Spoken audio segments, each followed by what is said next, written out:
For those of you who don't know me, I'm Jenny Benson, she, her pronouns. Oh, is other people getting that bad feedback? Yeah, Jenny, it's pretty bad. Lou, if you can go down the list and just start muting people, but I see a couple of Hanson, if you could please mute. Oh, it looks like you have. Okay, I think people are starting to get it. Go ahead, Jenny. Cool. Sometimes it doesn't mute right away and it takes a moment to find the buttons. Okay, so thank you all for joining us for two. Again, if you haven't by now, please sign in via the chat box. And we have Lou, who will be moderating the chat box. So feel free to use that. I really want this one to be lots of audience participation.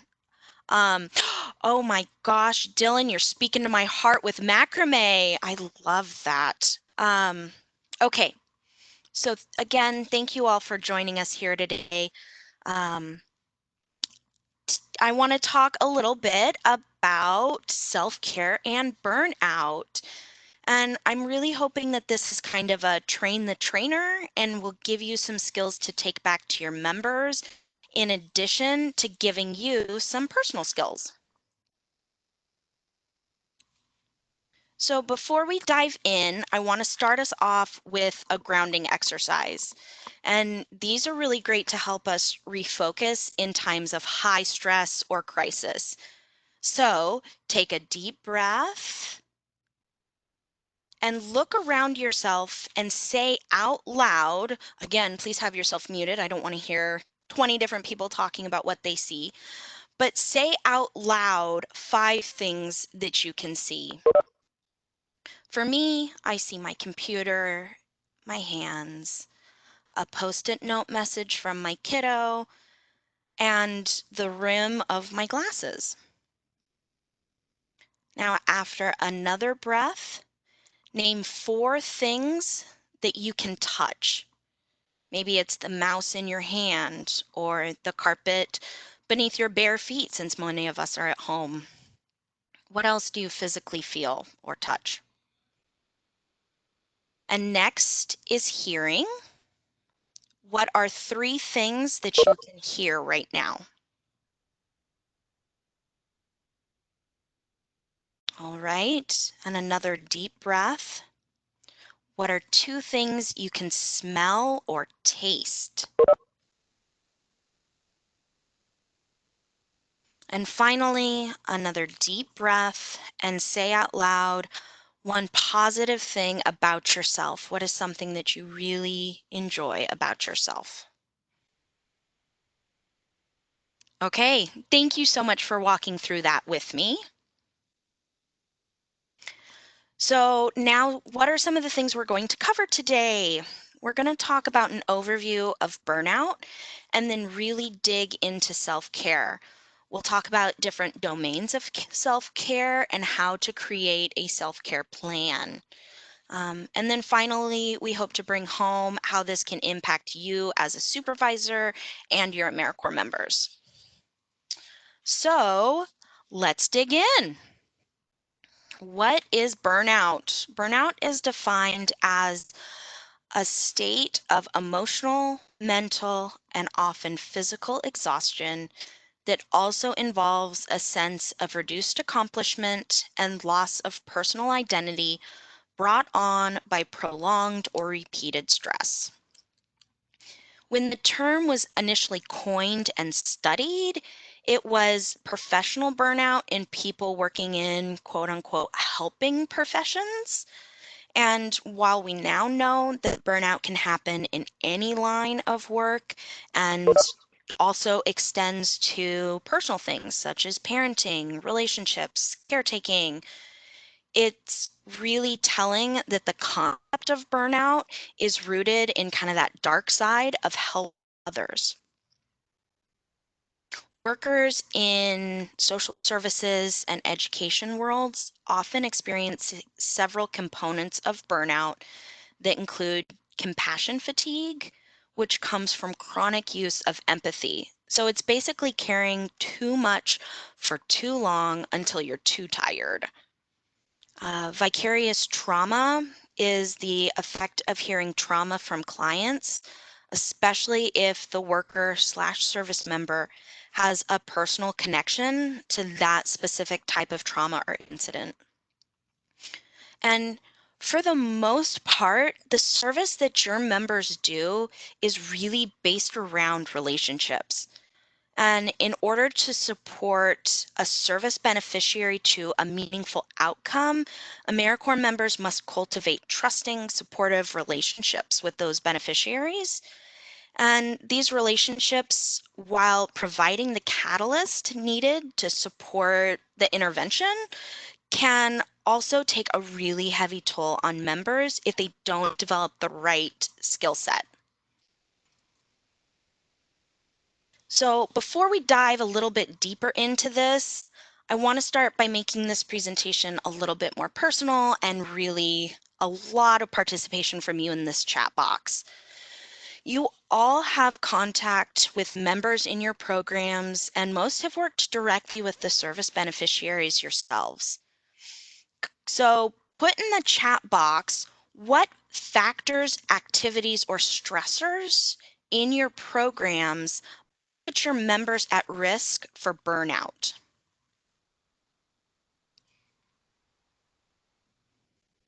I can think of a couple right now.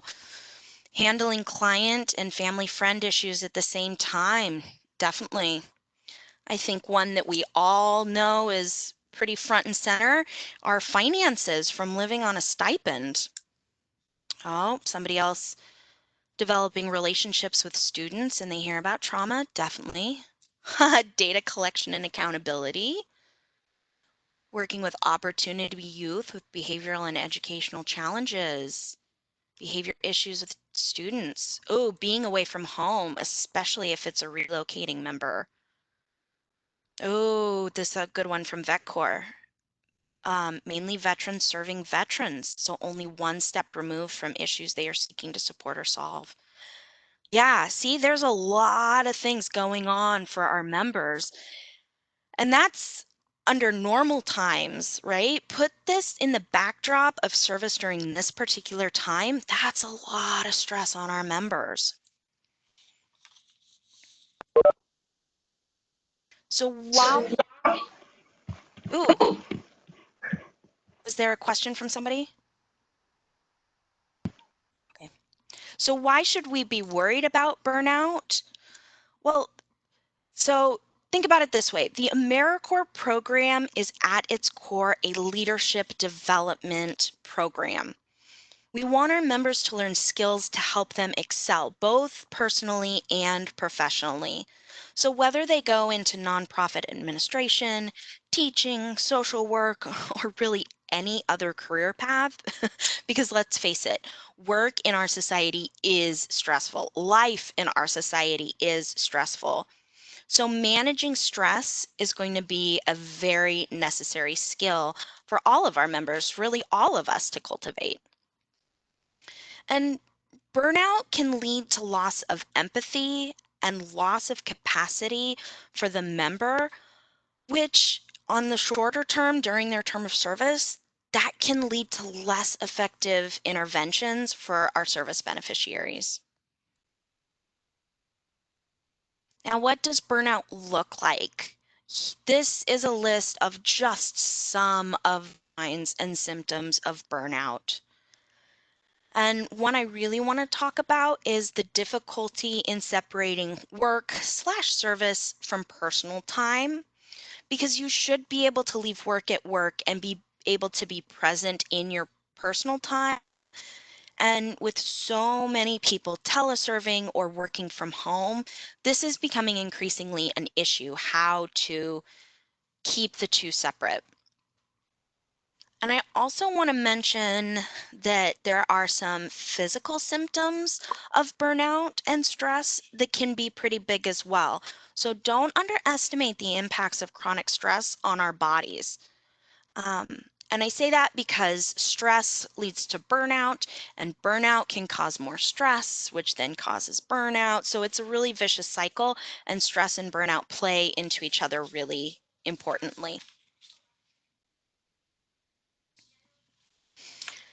This is also a good place to point out the impact of stress on mental health.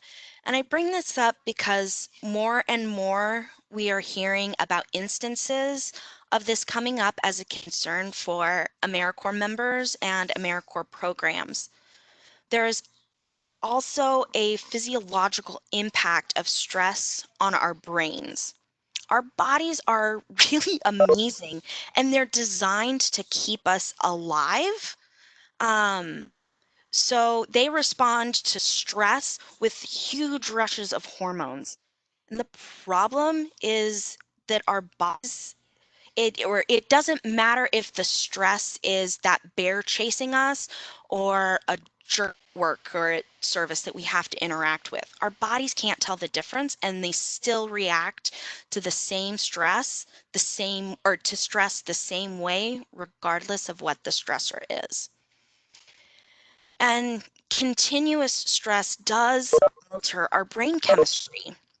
And this can be particularly an issue for individuals who are experiencing mental health conditions and may already have compromised brain chemistry or are neurodivergent. Um, and it's actually really encouraging to see more awareness and less stigma around mental health. And it also ties into our conversation today because any therapist or psychiatrist or psychologist will talk about the need and the importance of self-care. And I feel like this is also a good point to put a plug in for the Ask Member Assistance Program because that does have some mental health support for members. So wanted to note that not an endorsement, just sharing a resource. Um, some of the Serve Washington staff took a mental health first aid class and found it to be really valuable. So if you wanted to learn more on this topic or how to help your members or other people in your life who may be experiencing mental health crisis, that's a good go-to training. So with that, let's do another grounding skill. This is actually one I use a lot with my kids. The reason I'm talking about this is that when our brains get flooded with those hormones we talked about, it becomes really hard uh, to access the prefrontal cortex. And the prefrontal cortex is the part of the brain that does executive functioning, like rational decision making. So you can see why it's important to have that complex cognitive function working, and ground skills help us bring back to being able to do that after we get flooded. So right now, take a deep breath and look around your space. And this one you can say out loud or just to yourself, but find 5 things around you that are blue.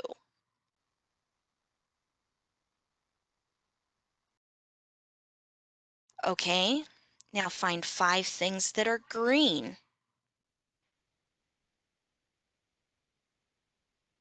And finally, 5 things around you that are purple. Purple's a little bit harder. All right, so now we've covered what burnout is and why we really want to prevent it. So let's dig in a little bit more on how we can prevent it.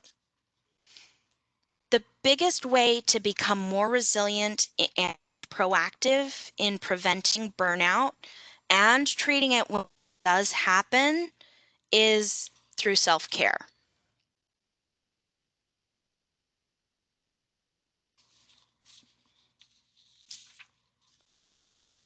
used to think of self-care, it conjured images of, you know, a woman sitting in a yoga position with a spa face mask on.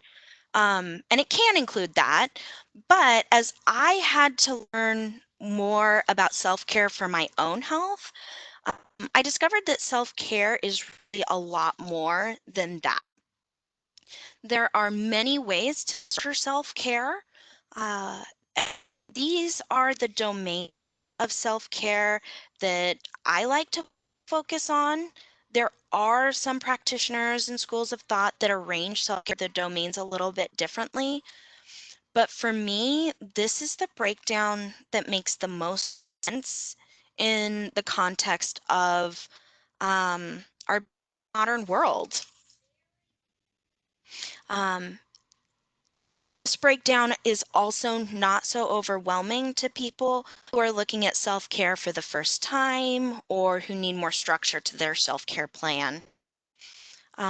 Yeah, so here's the list, and we're going to go into each one a little bit more. The first main is physical self-care. This encompasses a range of activities and includes activities like getting enough sleep, exercising, yoga, getting proper medical care, etc.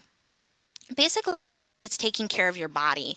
And at the end of these activities, we want to feel physically well.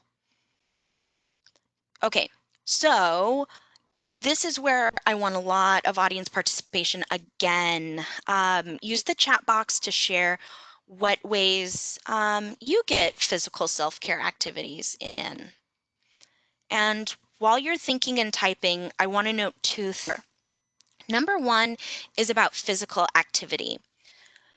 Physical activity and exercise is the single most effective way to complete a stress cycle, which is burning out those lovely stress hormones and getting them out of your system and getting back to a calm place.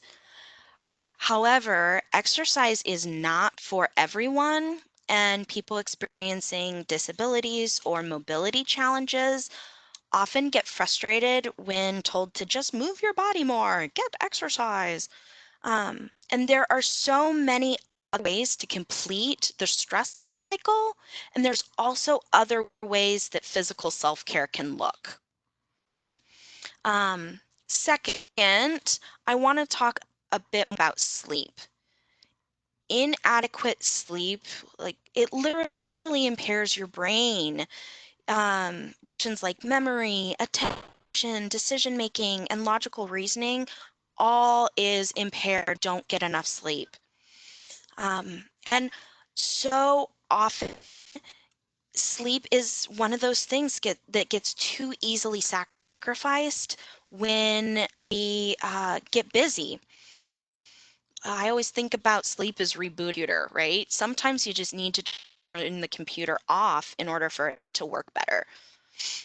Or this first thing I do when my computer gets a glitch or something, I reboot it. So, all right, now let's see what some of you said. Walking the dog or puppy, sleeping and exercising, love it. Ooh, rotate between boxing, yoga, and a walk. Calming my central nervous system.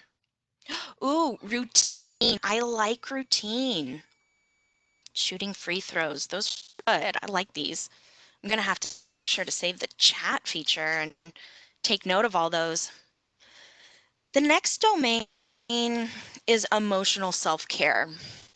This is how we take care of our mind and emotions. And this is another really broad category. There's a lot of things that fall under this domain.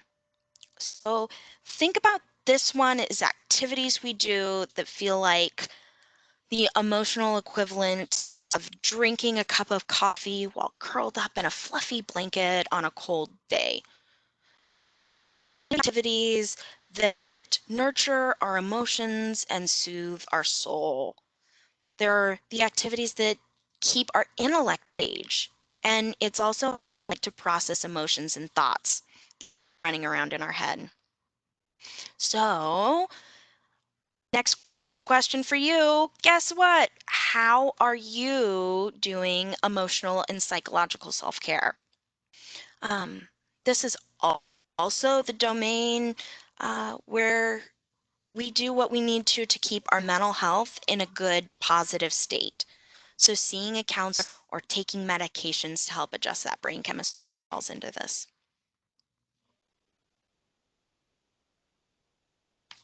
Nobody has any ways? Oh, okay, you were just typing. Oh, talking about frustrations and not holding them in. I love it. Setting boundaries with others. I love a good, beautiful boundary. Oh, bullet journaling. I love my bullet journaling. I'm actually planning a weekend away to do nothing but journaling. And ooh, bills. That's a good one. All right. Self-care, or excuse me, social self-care. This one is about nurturing our interpersonal relationships. This includes relationships with friends, families, and coworkers. And why is this important? Well, there was a big meta-analysis of over 3 million people that found that social isolation and loneliness increased a person's of an early death by 25 to 30%. So connection with other people is hugely important. And remember before when I was talking about other ways of completing a stress cycle? Well, human connection is another really great way of doing that. A 20-second hug or a 6-second kiss with somebody gives your body a physiological signal that you are safe, you are out of danger. You're not going to be hugging somebody that pisses you out. You're not going to be hugging somebody when there's a bear chasing you. It tells your brain that you are out of danger and impacts those stress hormones. So, here is a challenge for you. How are you tending to your social self-care and still social distance? Because when we think about the current context with social self-care and social isolation that we're doing for the health and safety of those around us, think about how being so disconnected is impacting yourself and your peers and your AmeriCorps members. This also makes me think of our education-based programs who uh, serve with adolescents who are entering that development stage where they're shifting from needing their family interaction to really needing their peer interaction, and how is some of these pandemic response precautions um, impacting that. Ooh, phone calls instead of text, a few really close relationships working better than a large circle. Yeah, yeah. Everybody's social needs look a little bit different. Ooh, book club meetings. I like that one. That could be both the emotional and the social for a book club meeting. Oh, phone calls to get off screens. Yeah. Yeah. It's really interesting how those screens in some ways connect you more, but yet the energy isn't quite the same over a screen. Okay. All right. Next we have personal self-care. And this one also has a really wide range of activities. And it's one that a lot of people think of as personal self or as a self-care thing because I kind of call this one the adulting sphere or domain. It's things like, am I taking care of my finances? Because if I'm not, I'm likely to feel stress from that. Am I keeping my space clean and organized? Because again, if I'm not, I'm likely to feel stress from that. So are there any personal self-care strategies that you have?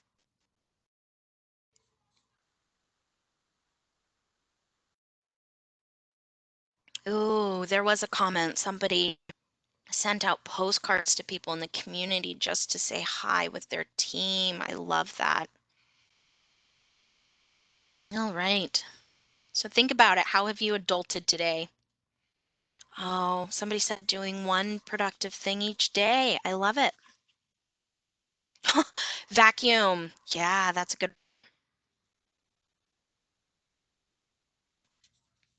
Oh, organize a room or silverware drawer, fold laundry. Yeah.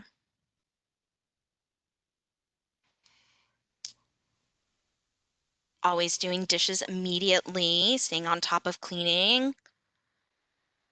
Oh, making the bed every day. I have to tell you, I love it when I walk into my room and the bed's made, but that's all my husband. I do not like making the bed. Cleaning up workspace every day. Ooh, meal planning. That's fun. Next is professional self-care, and this is all things professional development. Are you developing your career in a way that's meaningful for you? Do you attend to trainings? Do you learn new skills? Um, so I want to hear from all of you. And while you are chatting about ways that you attend to your own professional self-care, um, I think that attending a Serve Washington annual subgrantee meeting virtually would count as one of those. But how else do you go about doing that? Um, and as you're typing that out, think about it from the AmeriCorps member perspective. How are you, as a program, helping or facilitating your members to practice professional self-care? Um, and I know during monitoring, we come out and we talk to you about orientation and training, but it might be nice to put this lens of how is the training a professional self-care thing for your members? Ooh, somebody said keeping up with current research in education space. Oh, that's a good one. I really like that one.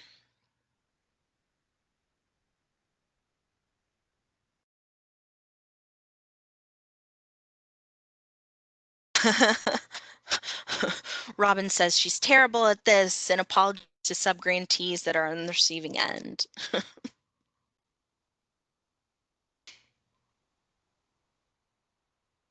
All right.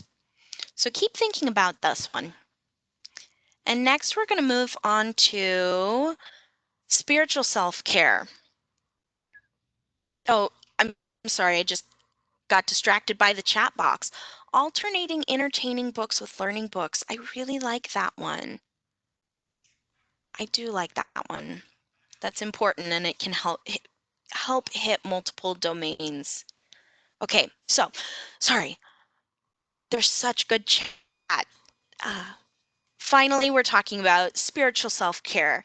Um, and this could be religious in nature, but it doesn't have to be because it's also about helping you find activities that make you feel connected to society as a whole or striving for something that gives your life meaning. It's a broad spiritual brush.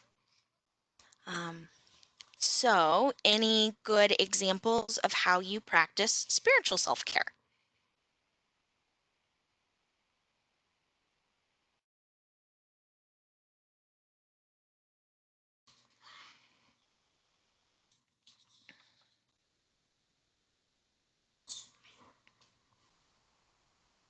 I can't tell if people are just typing away or if that's one that people need to really think on and process. Oh, listen to talk from church leaders. Yeah, meditation in church. Yeah. All right. Whew, that was a lot. After discussing all that, here's the list of those domains again. If you're practicing self-care, you should feel physically good emotionally good, be exercising your brain, and feel connected to the important people in your life. You should have a sense of accomplishment and success in your personal and professional life and feel connected to the world around you. Ooh, I'm seeing some more pop up. Um, Sitting outside or attending a community webinar, honoring the tree of life in our backyard. Oh, On Being is a great podcast for spiritual care. Ooh, I love podcast suggestion. Okay, so these are the domains that we need to keep in mind for when we get to the self-care plan a little bit later. But there's two other areas I want to mention before we get there. But before we dive into that, let's go ahead and take a human break. I've got a 5-minute breathing exercise. I welcome you to join me, but if you need a break or prefer not to participate, that's totally fine. We'll just be back in 5 minutes. So what is that? What time is it? So 2:38, 2:39? Let's round it up to say 2:40. Okay, give a little buffer time. Break until 2:40. And here is box breathing.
Okay, it's 2:40.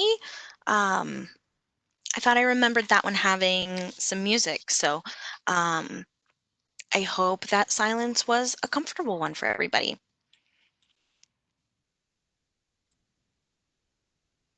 No, don't start again. Let's move to the next slide. Okay. All right, can everybody hear me? I muted myself using my headset. Okay, cool, cool, cool. Um, all right. So, welcome back. Thank you for coming back. I also want to talk about emergency self-care. So, stressful situations happen frequently in our field. And when a situation escalates, it becomes harder for people to engage their prefrontal cortex, which remember, that's the thinking part of the brain. And once it's disengaged, rational thought process goes right out the window. And it makes us harder, or it makes it harder for us to help our service beneficiaries or our members and to make good decisions on the spot. We need our AmeriCorps members to stay calm during these situations. Um, and really, the best way to do this is not to tell somebody to be calm. Have you ever told somebody to calm down and it actually worked? It often does not. So, what's best is to bust out some emergency self care strategies. It's good to have these in your back pocket to help you calm down and soothe anxiety. So, identifying strategies and actually practicing them can help you slash your members access them quickly during an emergency. Um, this is one that I really would love to hear from all of you if you have emergency self care strategies. The ones in my back pocket are the 5, 4, 3, 2, 1 exercise, color counting, and box breathing. And hey, we've reviewed all those. Does crawling under my desk count? Perhaps. However, it might not go so well with your students if you're under your desk, Michelle. Oh, you actually do box breathing. I love that. Um, Ooh, breathing in a stress ball. Yeah. Yeah, I have a worry rock that I rub. Close the door and put in headphones. Yeah, that's a good one.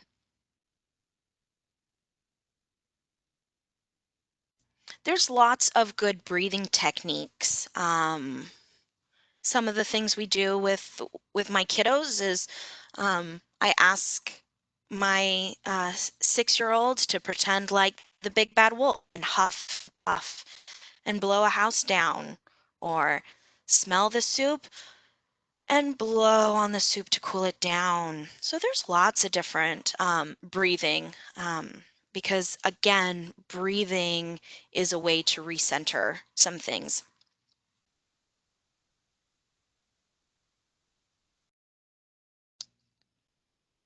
Okay, transitions. Most of us don't just work. And similarly, your members don't just do their service activities.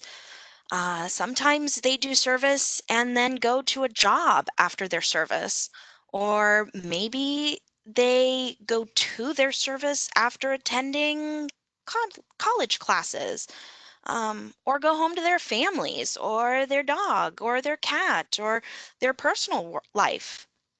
And transitions can be difficult, especially for a developing professional who might not be used to this. So, ensuring that you're talking through this with your members as it relates to self care and scheduling. Does your member go from service immediately to class or to home? Do they feel like they need time processing time in between their activities? Um, so, What are some short self-care activities that might help your members kind of recover and be present from one activity to the next? Because that's what it's about, being present in all activities, not putting it all into your service and having nothing left for your family. So, does anybody have any good transition activities? Does anybody do anything like this? Um, It's after work when I get home, I sit in my car and I do a quick meditation on an app in my phone before I come in, and that helps me get out from my work mindset into a home family mindset. Does anybody else do anything like this? Ooh, very loud music. Yeah.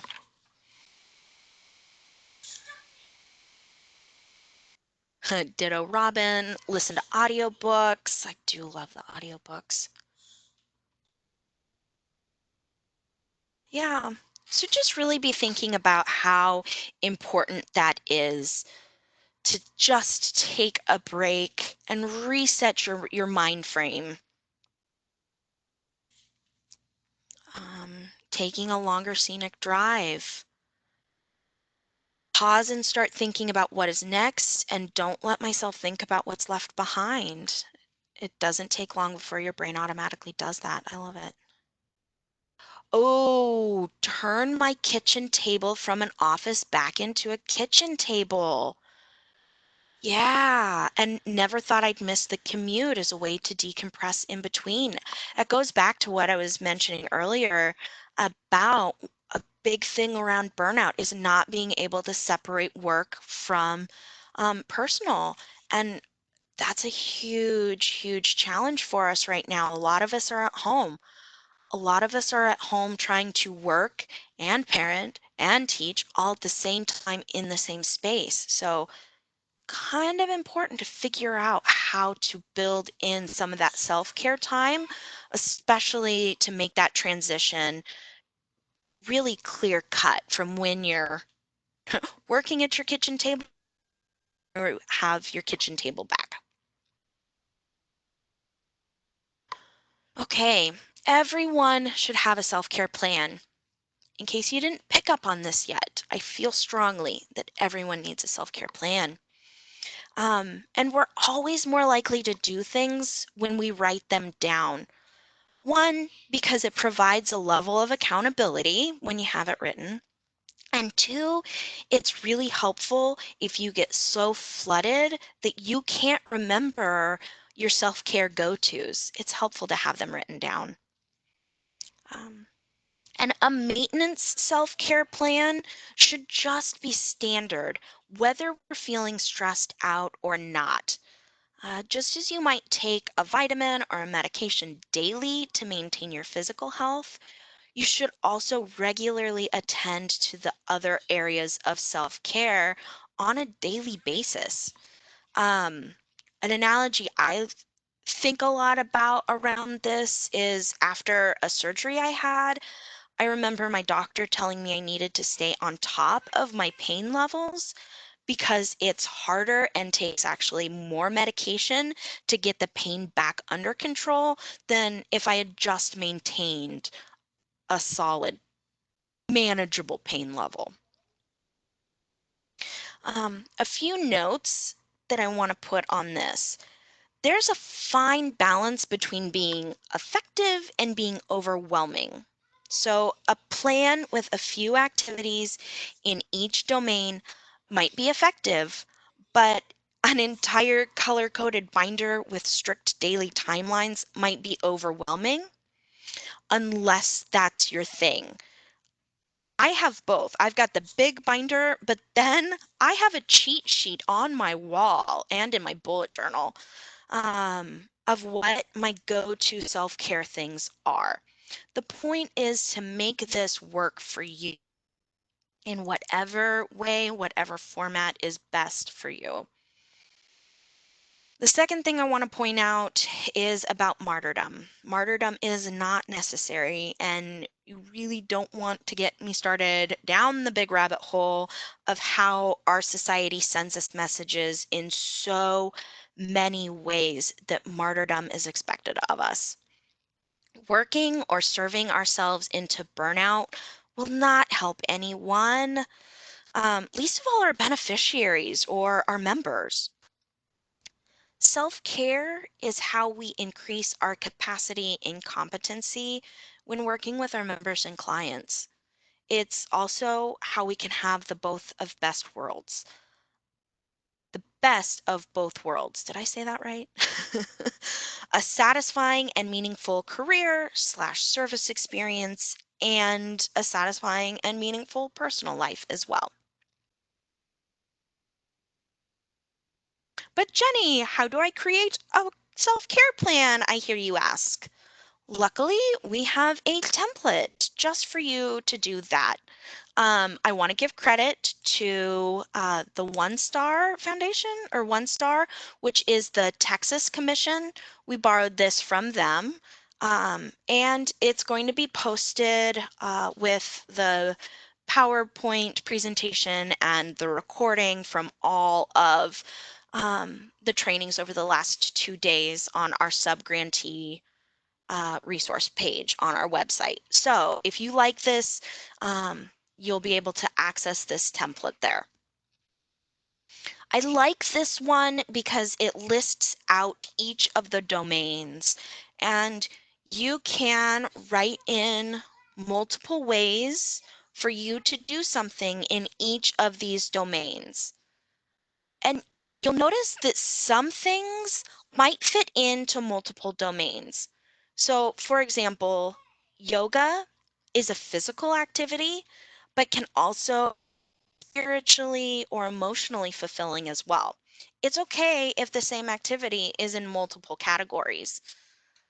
Whatever works for you, write down these ideas and have handy. Write down things that you know work and write down things that you might want to try. I've seen a lot of suggestions in this chat box. And if there's any that you have that we didn't hit on or you haven't mentioned yet, continue using that chat box and sharing resources with your peers. A word of caution, don't try to do too much too quickly. Really look at the things that you're already doing and already work, and then which areas do you kind of need to strengthen and maybe try something new.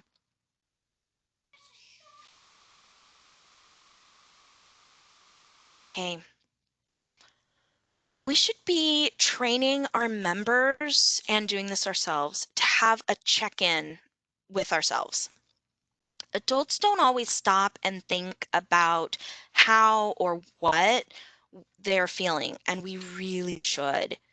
It will give us more insights into how we're doing from a self care perspective and allow us to make tweaks to that self care plan throughout the course of a week.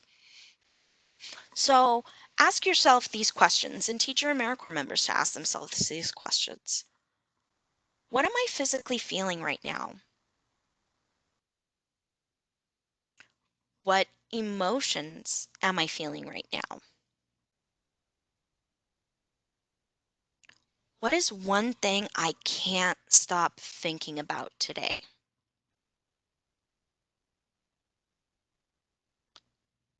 Then try and match the answers to kind of those questions to the self-care domain that brings up that area of concern. So if you're feeling physically tired, maybe you need to prioritize sleep this week. Or if you're feeling lonely, schedule some extra social time. Just make sure you're taking care of the domain that is resonating as needing more self-care when you do these check-ins.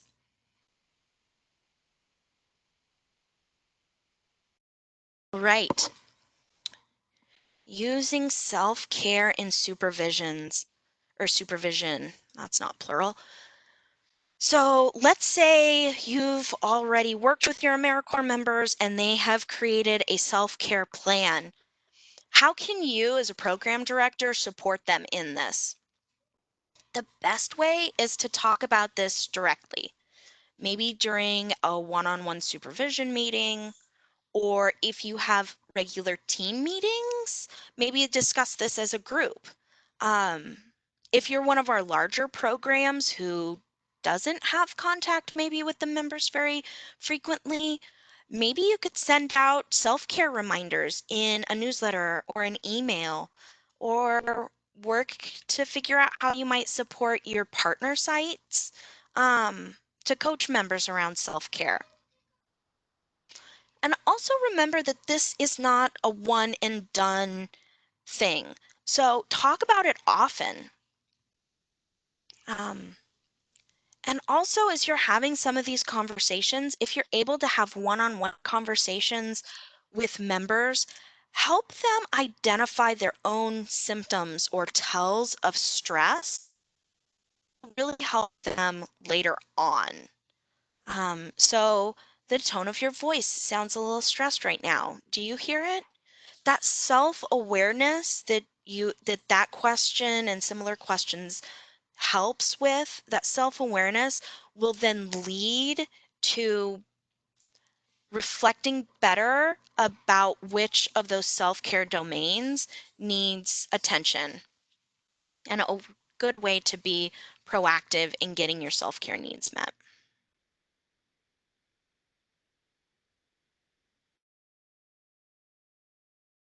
Okay, so some tips to think through. I think the biggest tip is this first one, to model good habits of self-care. So name your activities when talking with members. For example, I had some really great self-care activities this weekend. I finished up some important to-do items at home, I took a yoga class, and I spent some time reading a book. So talk about what you did and label it as self-care. And then also you can congratulate and reflect back when you see your members practicing self-care. So you could say something like, it's really great to see that you are training for a half marathon. I bet that's great self-care for you. Again, labeling it as self-care helps give that reminder of the importance of self-care and to be thinking about it in constantly. This message shouldn't be that self-care is something we do when we get stressed out or as a last resort. Self-care should be intentional, and it should be something we do all the time, because this is how we maintain the capacity and competency that we need in order to serve our members, or for our members to serve the beneficiaries best. I really like the one about incorporate self-care into your organizational culture. Um, you'll hear me talk a lot about you create the culture. I say this a lot when talking about use service lingo instead of employment lingo. Really call yourselves AmeriCorps members. And I tell you, at least my programs on my caseload have heard this many times, I'm sure by now. You can set that culture for your members and advocate within your organization to really incorporate self-care. It's truly important for preventing burnout, which then can help with retention. Right. So while maintaining good self-care is proactive and really important, we want to have those check-ins, like I mentioned in the last couple slides, to make sure that when life gets difficult, our self-care increases. Um, I don't know about you, but with everything that's going on in the world around us, things are pretty difficult. And for me, some of my go-to self-care things uh, are off limits. Um, some social distancing and different establishments being closed. Um, so finding new ways and increasing my self-care was really necessary um, in this time. So think about that with your members, the importance of needing to maintain self-care and having the self-care plan so that when stress, when life becomes more difficult, when all of that begins to rise, you can quickly throw some more increased self-care and bring it back down to a manageable level. All right. And I will leave you with one final thought. Um, I imagine that most of us have flown on a plane, and if so, what do the flight attendants tell you when reviewing the information about oxygen masks? They say that when those masks are released, you put the oxygen mask on yourself first. Before putting the mask on a child or helping others, you put it on yourself first. And why? It's because you can't help anyone if you aren't in the most present and healthy state possible. And you get that way by ensuring that you have your mask on, your oxygen mask. All of our members are here and in these programs, and I'm sure all of you are in the roles that you have because you have a passion for helping others. So let's make sure that you and your members all have the right tools to remain healthy while helping others and don't get burnout so that we can give our best to our members and service beneficiaries. Okay, so thank you all very, very much.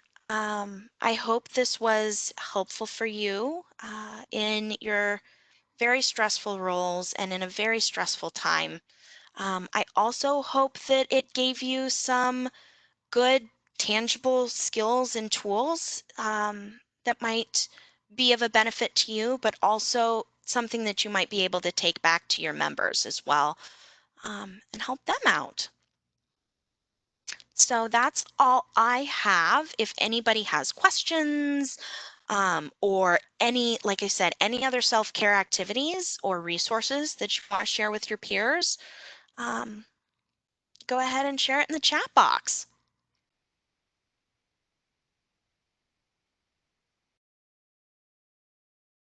Oh, Jenny says she'll use this with her members. Oh, thank you, Jenny.